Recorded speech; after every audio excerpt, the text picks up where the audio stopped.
Good morning, everyone, and welcome to the PivotBoss pre-market video for Tuesday, January 15th, 2019. I am Frank Ochoa, aka PivotBoss. Real quick reminder here, I will be in Dallas this evening speaking as a guest for the Association for Technical Analysis. If you are in the Dallas-Fort Worth area, we'd love to have you this evening. Please come on out. I have a great topic lined up, and it's always a blast every time we're there. So looking forward to it this evening here in Dallas. Here's a look at the ES in the daily time frame here. What you'll see right now is price remains at the highs in a narrow 5-day range. And at the moment, you're seeing a failed new high, and you're also noticing major resistance at 2600. Today, a new high printed at 2600.25.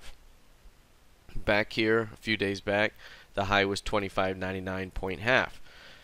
So this 2600 level, very clear.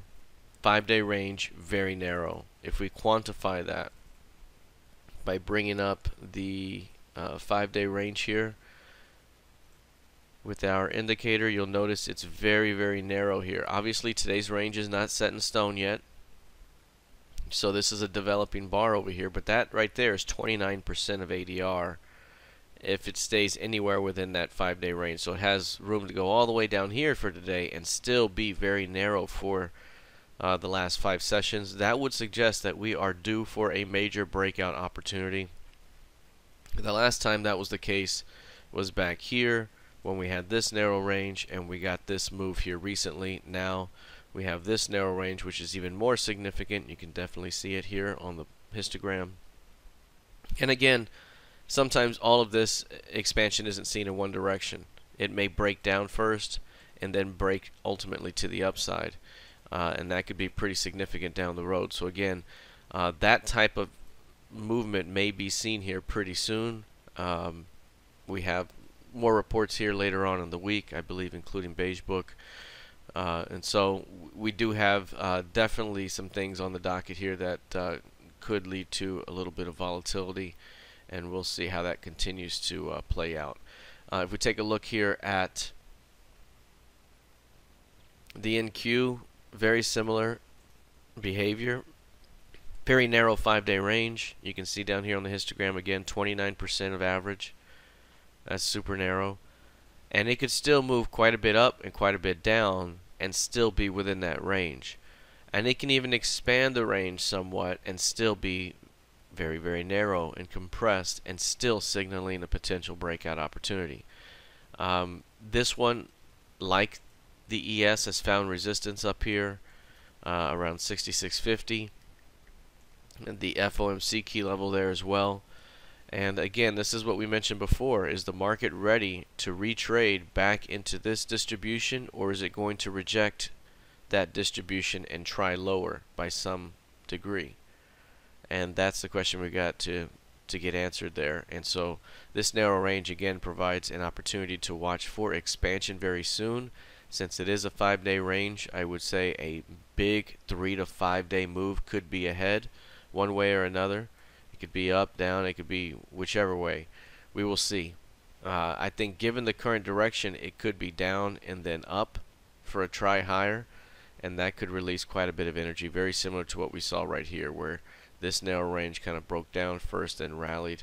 And we also saw it a little bit back here as well. When we had this narrow range, it kind of broke down, then rallied up.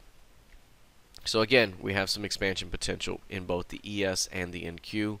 With crude oil, you'll notice here crude oil got comfortably above the 49 to 50 zone, 49.17 here. Very important level at the top end of this range. You have 55 with the LVN there. I mentioned before we could pull back as deep as 49. So that 49 to 50 zone becomes a great pocket for bulls to defend for a shot at squeezing toward 55. That could be, you know, a 5 to 6 handle move. At the moment, we are seeing lower highs and lower lows in a current pullback. Inside day here today so far, but it's holding above the previous session's close, bouncing off that level now. But again, it won't take much right now for this thing to reject off of yesterday's mid, and the prior 2-day lows and start to drop back into that support. So again, this upswing has been nice, but for the next leg to be seen, we might need to see a little bit more downside. The 51.25 zone right now, 51.40, is looking like the area bears are trying to defend in order to push this thing toward 49s. And lastly, taking a look at gold, we talked about gold returning back toward the 1287.60 CVPOC and how it's gotten stuck there. And it has certainly been stuck there. 1, 2, 3, 4, 5, 6, 7, 8, 9, 10 days, 11 days of testing that level, or 10 days, I guess, since the beginning of the year, and it has not budged. This is exactly what we mentioned before, that when we had the call on this day back here, that we were likely going to return back toward that CVPOC at 1287.60, but it might take the entire year. It did, plus 1 day. But once it gets there, it will have been a long time since it took it offered. The last time it had traded that level was back in mid-June. So to come all the way back to that level, it's probably going to spend a little bit of time there and chop. So while I still believe that gold is still likely headed higher toward 1360, you know, it needs to continue to likely chop around value first, build some more energy, and then perhaps go higher. And lastly, again, this thing could pull back as deep as 1255s and still be a great buying opportunity for a shot at a plus 100 in this one. So a couple of things to consider there with gold. All right, everyone, that is it for now. We will see how this plays out heading into the rest of the session. Good luck, trade well, and I'll see you in Dallas tonight. Take care.